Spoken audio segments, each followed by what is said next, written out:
Here at CPAC Chicago with Americans for Tax Reform's Grover Norquist, NRA board member. Mr. Norquist, good to see you, sir. Good to be with you.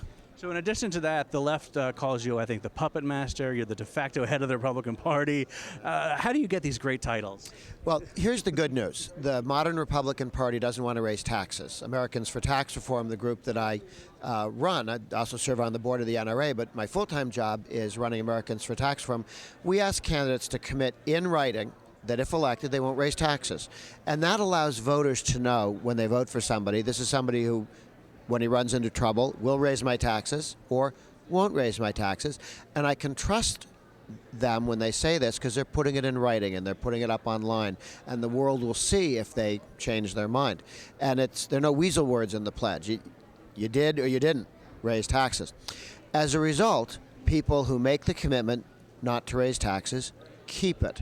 And the spending interests in Washington and state capitals who want to raise taxes are thwarted. They don't want to say, I'm mad at the American people. They don't want to say, I'm mad at all these honest Republicans who promised not to raise taxes and they're keeping their promise. So it's easier for them to say, we're mad at Grover because it's his fault.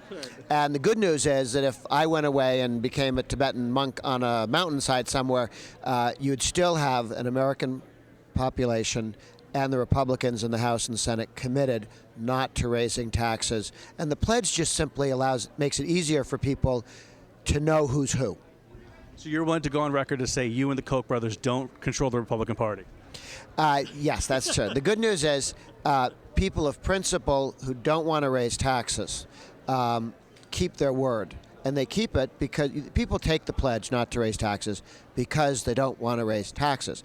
It's not the other way around, that they don't raise taxes because they took the pledge. They take the pledge because they're committed to not raising taxes. And that's really changed politics in the last decade and stopped a lot of tax increases and is beginning to stop some spending. What happened in Wisconsin with the recall election of Scott Walker? What does that teach conservatives and the rest of the Republican Party? Well, I think a lot of people worried over the years that if you argued with the public sector union bosses, that people would think you were against police or firemen or teachers, which is nonsense. The people who are most abused by the union bosses are competent, hardworking government employees.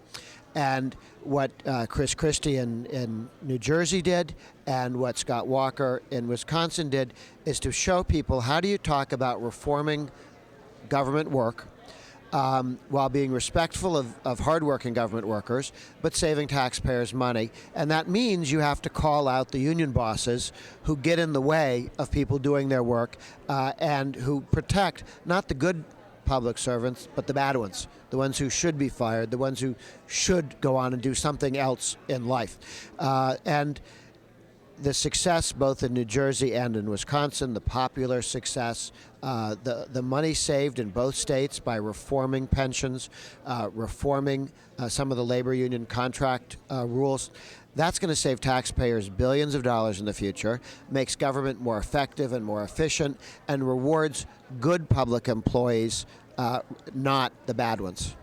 Ed Schultz blamed the recall election loss for Barrett on the rural gun clingers in Wisconsin. So let's talk about the importance of the gun vote, of the Second Amendment, and of NRA members getting involved.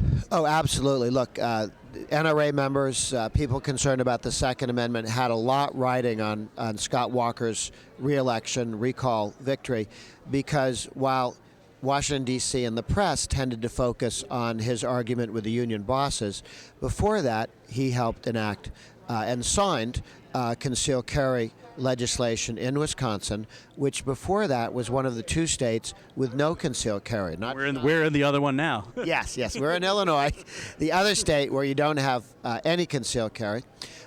Wisconsin had some of the worst gun laws in the country. Now they have some of the best gun laws in the country.